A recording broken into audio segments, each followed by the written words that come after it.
Why, hello there. I'm Doseku, and welcome to the final episode of main campaign for Castlevania Lords of Shadow 1. Today, we finally take on the vile Necromancer and end this fight once and for all. So, let's go in and see who we are up against. And now the final battle is come. Marie is waiting for you, my friend. She knows what you have done. She knows everything. Marie has hoped all this time that you would save the world, and here you are, on the brink of it. You stand upon a knife edge. She has kept faith in you despite everything. Now you must fulfill your destiny, and the truth will out. I will help you, old friend. I will be with you in this, your moment of victory.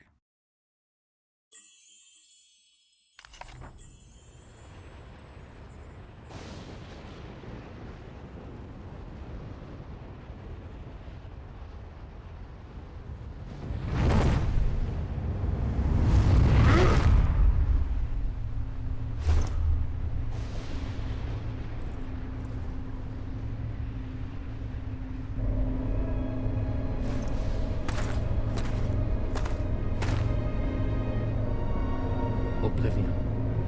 Sempiternam. Daemonis.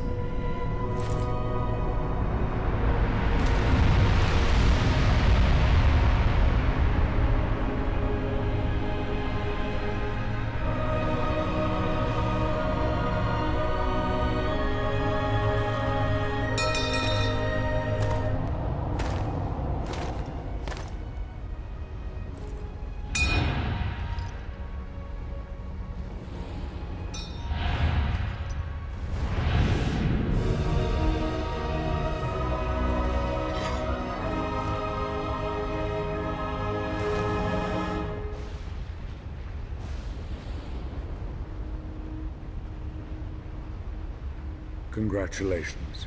You have done well, my friend. I see you have united the powers. Excellent. We can now end this, once and for all. Come. Yes. Let's bring an end to this charade. Finally, it is time for the truth. Let us remove our masks.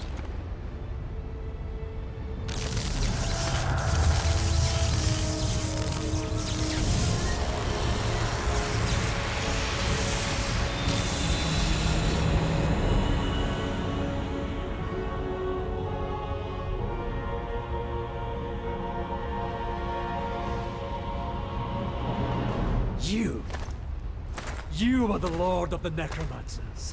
The final Lord. Now you begin to understand. Yes, Gabriel. It was I who cast the spell that separated the earth from the heavens. I knew this would force my brothers and sister in heaven to contact the Order here on earth. The prophecy was their little ray of hope in the darkness. We Lords of Shadow, as you call us, have been impotent for far too long. Fixed in an uneasy truce for many centuries, each possessing our share of the power, but each unable to have mastery over the others. Until now.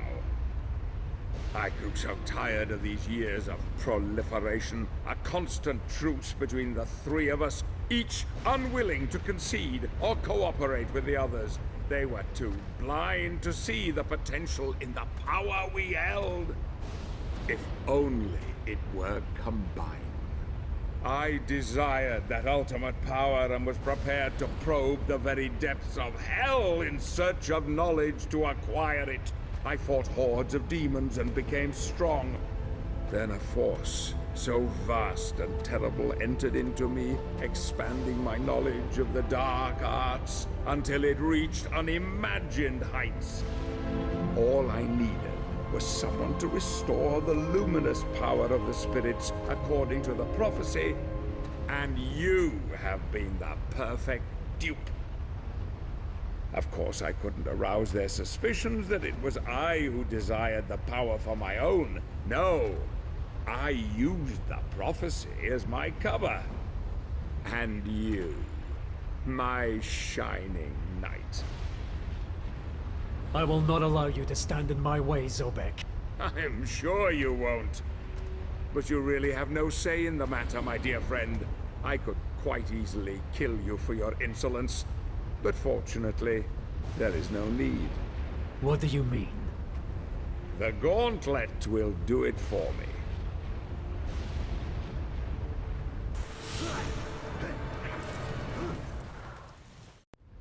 As I told you, dark power is my dominion, forged in the pits of hell no less. There was just the small matter of the child and her protector. But you came through with flying colors.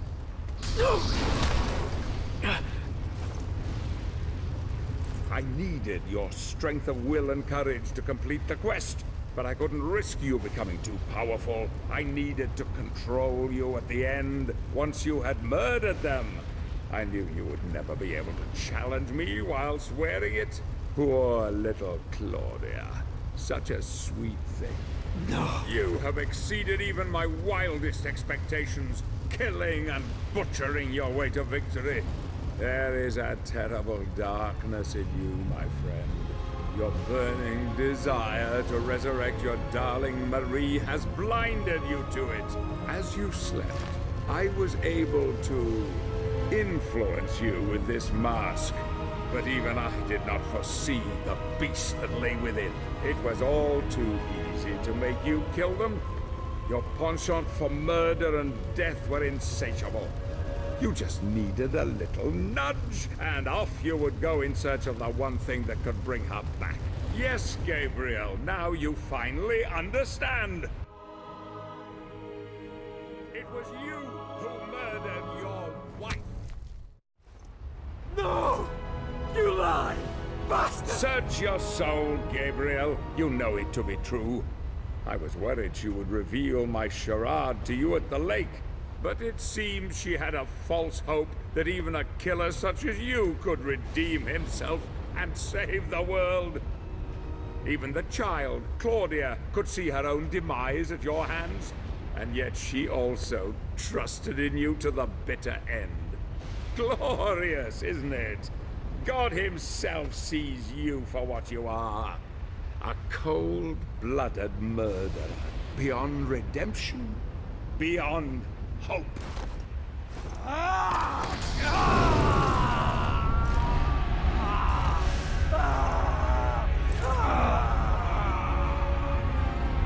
Let me free you of your heavy burden. Goodbye, old friend.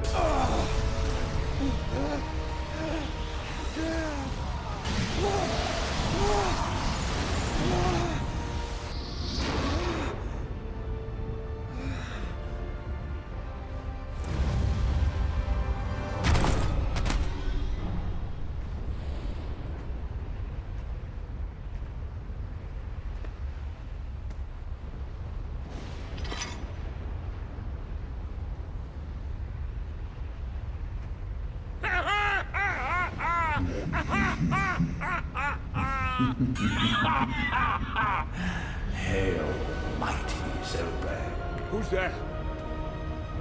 Who? Don't you remember me? I came to you in the void. I granted you knowledge and power. Power that you could never have obtained on your own.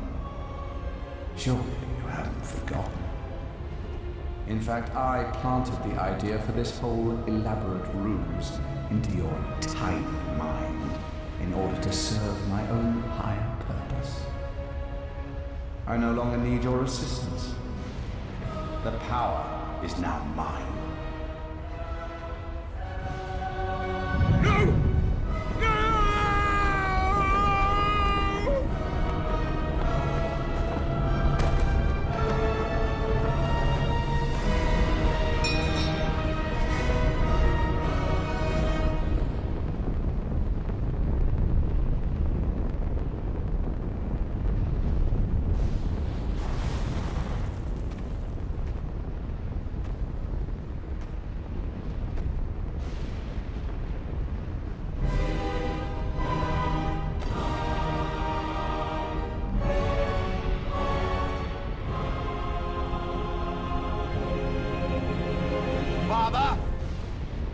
come for you. Before the end, you will bow down to me!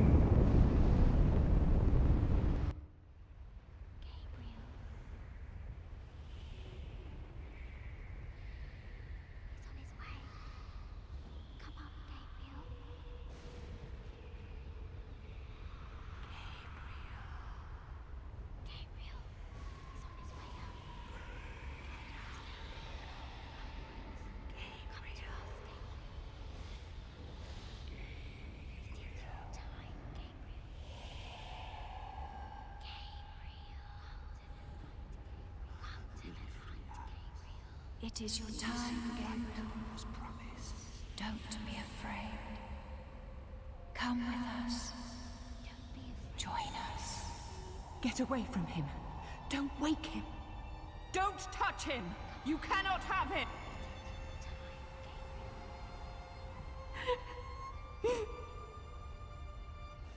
If you take him, we are all lost. Darkness will triumph, and there will never, ever be peace or hope. We will be trapped here forever. Don't you see? We must grant him the power to go back. Will he free us?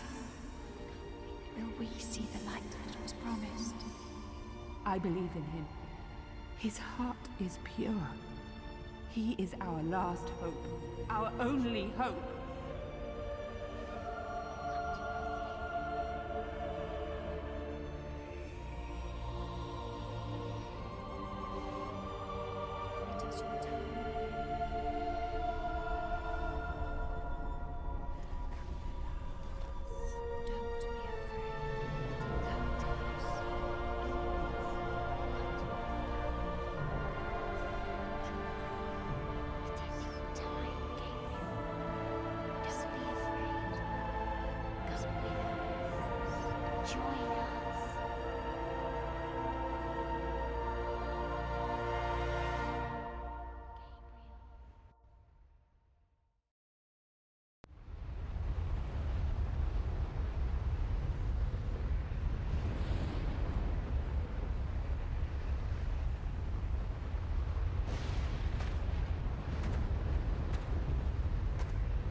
So, he has abandoned you too.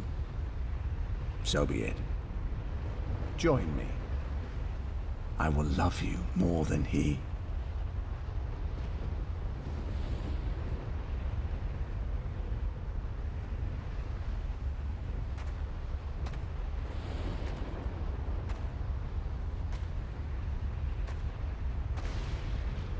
I was adored once above all others. I too didn't deserve to be cast out, abandoned. Now you know what that feels like, don't you? Hate can bring us back, give us strength, embrace it. It is what is in men's hearts that he cares about. He loves you as he loves me. We have only to ask for forgiveness deep within ourselves and be welcomed back. You monkeys don't deserve redemption. It is my divine right to rule by his side as an equal, or perhaps more than that. You would rather rule in power and might than to offer forgiveness and love. This is why you are cast out, Unholy One. You dare to challenge me? You will die for your blasphemy. Your soul belongs to me. So there are a couple of things I wanted to point out for that big info dump we just had in the last cutscene there. At no point in the game was it ever specified that any of these souls that should have gone to heaven were actually trapped on Earth because of the spell that Zobek did. It would have been nice to know, but that's what you got, right? And it was also never specified at exactly which point that spell was actually cast. I was under the impression that as soon as the Lords of Shadow actually manifested, that the Earth got cut off from heaven. I didn't realize that Zobek was the one behind it and that it would actually affect people's souls. Just a little thing to think about.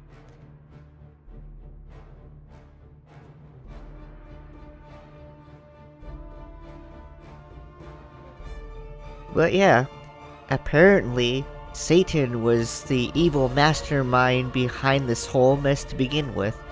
There was, as far as I can tell, there was no foreshadowing of this, nothing to indicate that was the case. In fact, there was all of the case, or you could argue the case, that Zobek would have been the evil mastermind behind everything, just by going with what you've seen in any of the narration that he gives.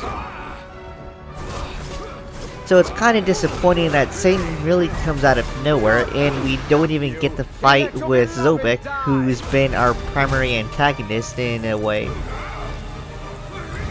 Now, you would think that since Satan is the game's final boss, that he'd be one of the toughest enemies we would run into. However, that's not actually the case when it comes to this fight.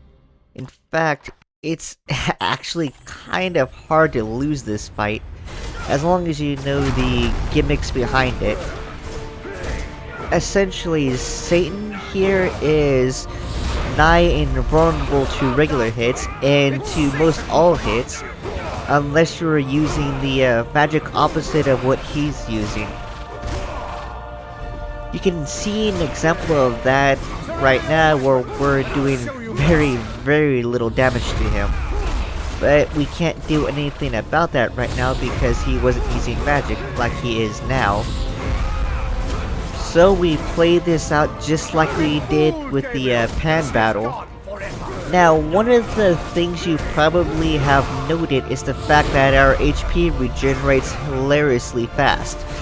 And that's because we're doing this the right way. It doesn't matter if we're using dark magic or light magic, we will regenerate HP as long as we're going opposite of him. Is that the power of God?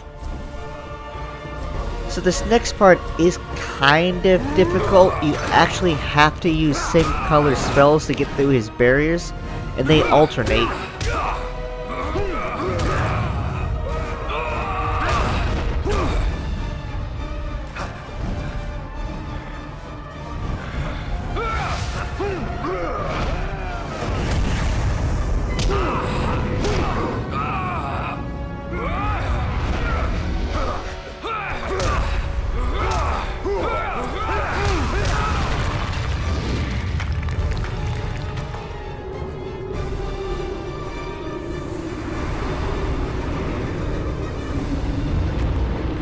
We did pretty good there. We hit him so hard, we knocked him back to hell in a way.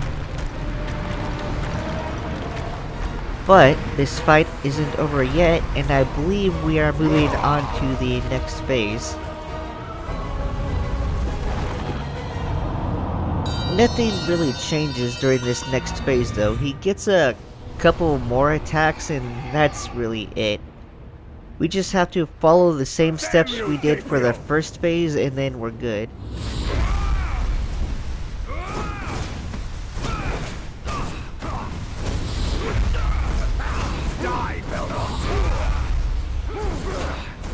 A funny thing here is we don't even really need any of the advanced moves that we've been using throughout much of the game.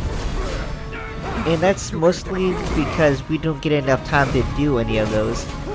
In order to actually hit Satan consistently, we do have to keep things kind of short.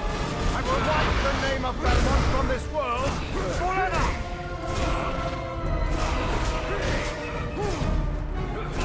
Now those barriers on the ground, they will stun you if you don't have magic active or you don't have the correct magic active. That stun will allow Satan to actually come in and attack you. But you can still get out of it as long as you activate the correct magic for the little circle you're in, and then you can dodge out of it.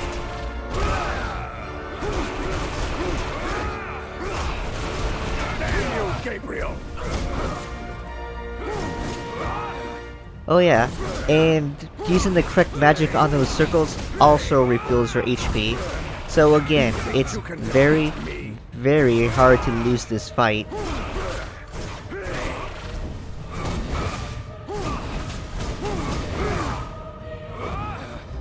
I will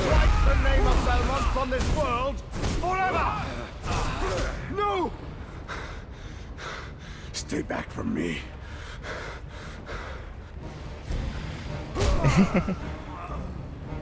Ooh.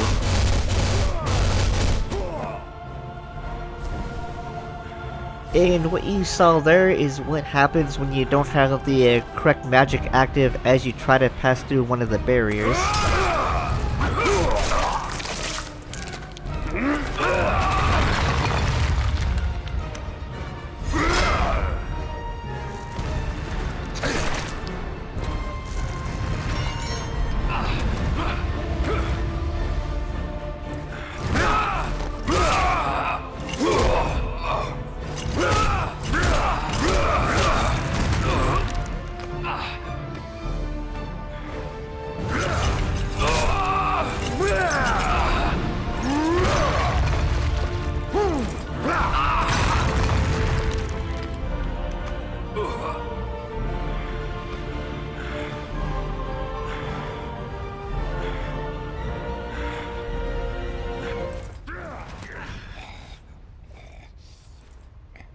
Take your hands off me, murderer. Your soul is damned. I ask forgiveness and mercy for those that I have wronged. What I did unknowingly. Yet I would change everything if I could. He isn't listening, Gabriel. Your fate is fixed. Every man has the power to repent. I have faith in that. Forgive me. Forgive me, my God. I will have such fun with your Marie. I will introduce her to such pleasures. Her soul will go only to him. Once I have finished with you, Angel.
My love. Alive? No. I do not want this. Why has my life been given back to me? It is your fate. You have been given back what was wrongfully taken from you. To repent your sins. To make amends. But without you, You freed them all. You saved us all, my Gabriel. I couldn't save you. I knew I could not tell you, or despair would have eroded your resolve and everything would have been lost. I had faith in you, hoped that you would be strong enough to free the world, and you did not let me down. I am not worthy of your faith. Your love. I am nothing. You are a good man, Gabriel. You are as God intended, fallible, yet capable of great things. I loved you then, as I love you now. I see before me a man who has regained God's favor, and who has my forgiveness, and the forgiveness of all the lost souls of this world. You have saved us all, and you have saved yourself.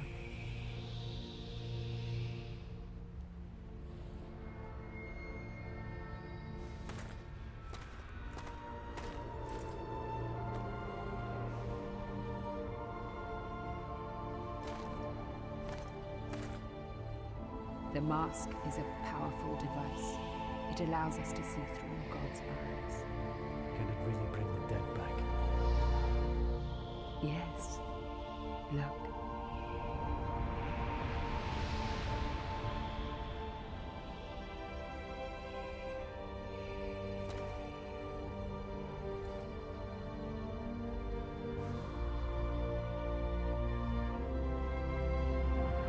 Fool's hope.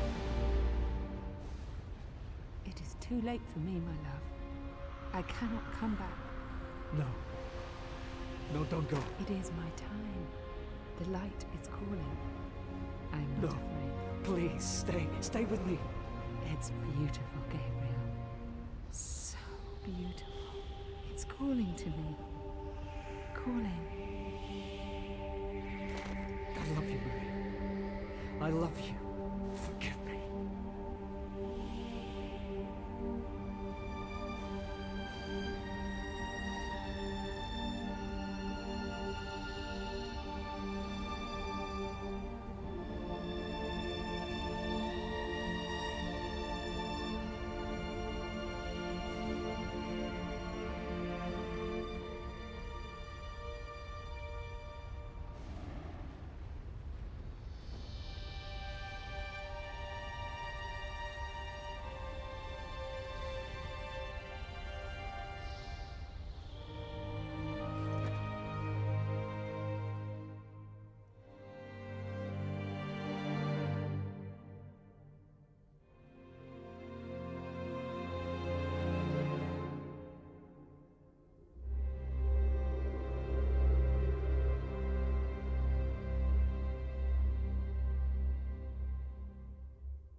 And with that overly dramatic scream, we finally come to the end of Lord of Shadows 1 in its main campaign. I still like this game, it's not really that bad, and coming back to it for a second time allowed me to see a few things I didn't recognize before. Like, for instance, that this whole mess in the world going into darkness for who knows how long due to the wrath of Dracula is really due to his wife, and the fact that she would refuse to let him die even after he saved the world, because he must repent for his sins or whatnot. I don't know if you can really call what he did sinful, considering at the times he's murdered his own wife and that girl later down the line. It was really under the influence of Zobek and the mask. So it's not like he was able to actively make the decision to kill himself. Another thing to note is the power dynamic here between Zobek and Gabriel. It could be said that Zobek the Necromancer is supposed to be the manifestation of Death, who, if you remember from any of the other Castlevania games, was always the last to... the boss just before Dracula, and they kind of had a buddy-buddy relationship, but Dracula was always the master of the two. In this game, they kind of reversed it, where Dracula and Death are essentially not friends, and Death is the one who drives Dracula to keep moving forward with the plot. Well, that and of course the death of his wife, which is the whole progenitor of this thing. Oh well. So this is where I'm going to get off for now.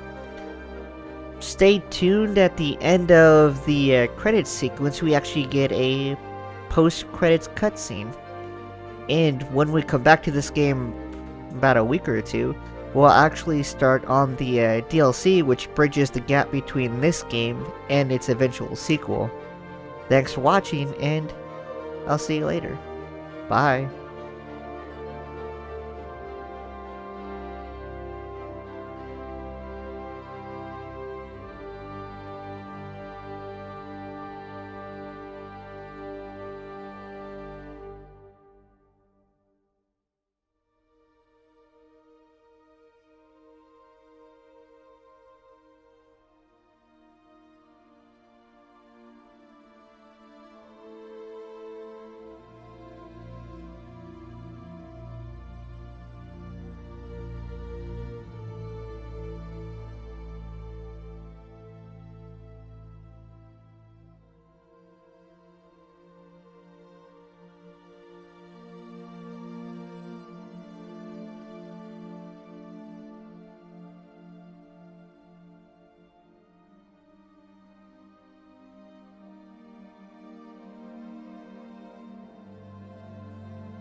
An unusual hiding place for the Prince of Darkness.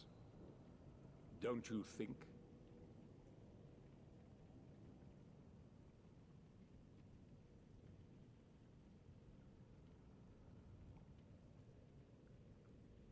Zobek. Yes, old friend. It is I.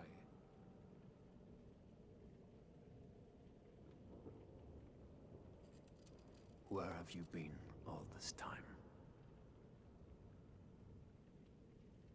Out there. Amongst the living. And what of you? Why have you been hiding all this time? Gabriel. Don't you dare call me that. I sind Dracul.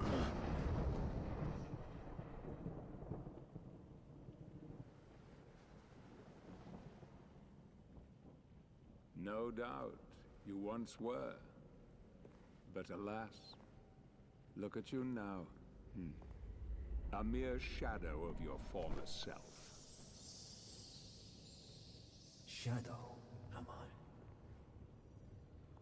What do you want, old friend? Satan's acolytes are readying for his imminent return. He is unlikely to welcome both of us with open arms. Don't you think? Help me stop him. Or you and I will become his favorite pets. For all eternity.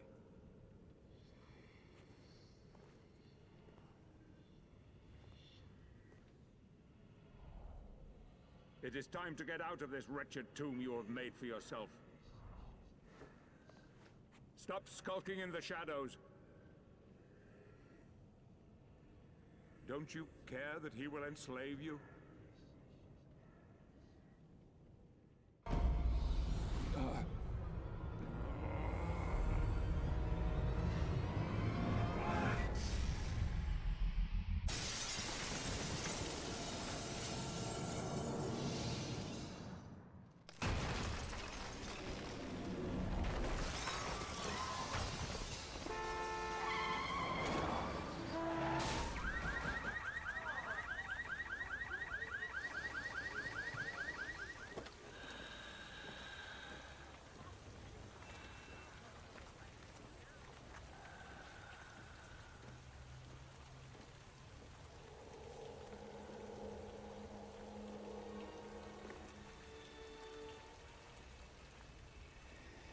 I know what it is you yearn for.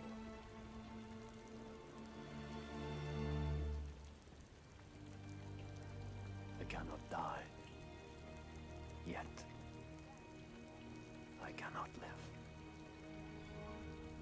Help me, and I can free you of your immortality.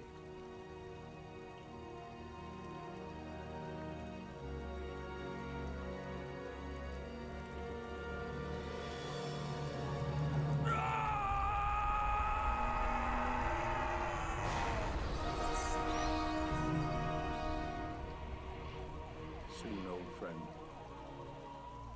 Soon, it will be over.